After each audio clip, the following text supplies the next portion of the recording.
प्रसिद्ध सिने अभिनेते स्वप्नील जोशी यांनी घेतले साई समाधीचे दर्शन. दर्शनानंतर संस्थांच्या वतीने मुख्य कार्यकारी अधिकारी गोरक्ष गाडीलकर यांनी केला सत्कार. यावेळी उपमुख्य कार्यकारी अधिकारी भीमराज दराडे ही उपस्थित होते.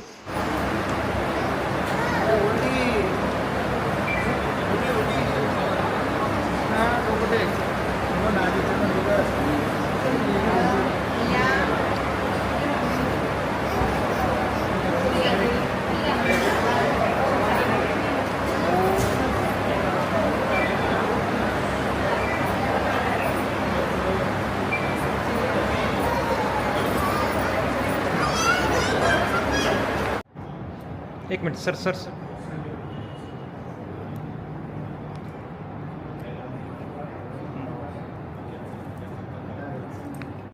अनेक वर्षानंतर शिर्डी देण्याचा योग आला. आदरणीय गाडीलकर साहेब, दीपकजी या सगळ्यांमुळे दर्शन इतकं सुकर झालं आणि हा योग आणला आमच्या संग्राम भैयांनी. ॲक्च्युली संग्राम भैयांमुळे माझं येणं आज झालं.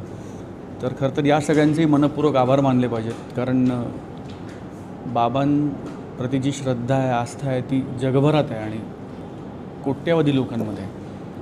मी फार भाग्यवान समजतो की म्हणजे अभिनेता, नट वगैरे सगळं एकीकडे, पण एक माणूस म्हणून इथे आलं की इतकं प्रसन्न वाटतं, इतकं शांत वाटतं. असं आपण इंग्रजीमध्ये म्हणतो की रिसेट बटन दाबल्यासारखं वाटतं. असं वाटतं की रिसेट झालं, आता परत नव्याने सुरू करता येईल. ती ऊर्जा मिळते, ती एनर्जी मिळते.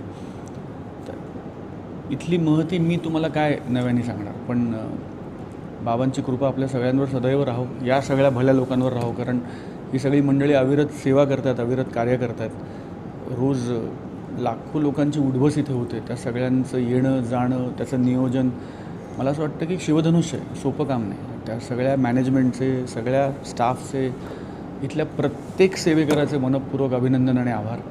आणि बाबा परत परत इथे बोलवतील, वारंवार येण्याची संधी देतील आणि सेवा करून घेतील, अशी त्यांच्याच चरणी प्रार्थना करतो. जय हिंद, जय महाराष्ट्र, ओम साईराम.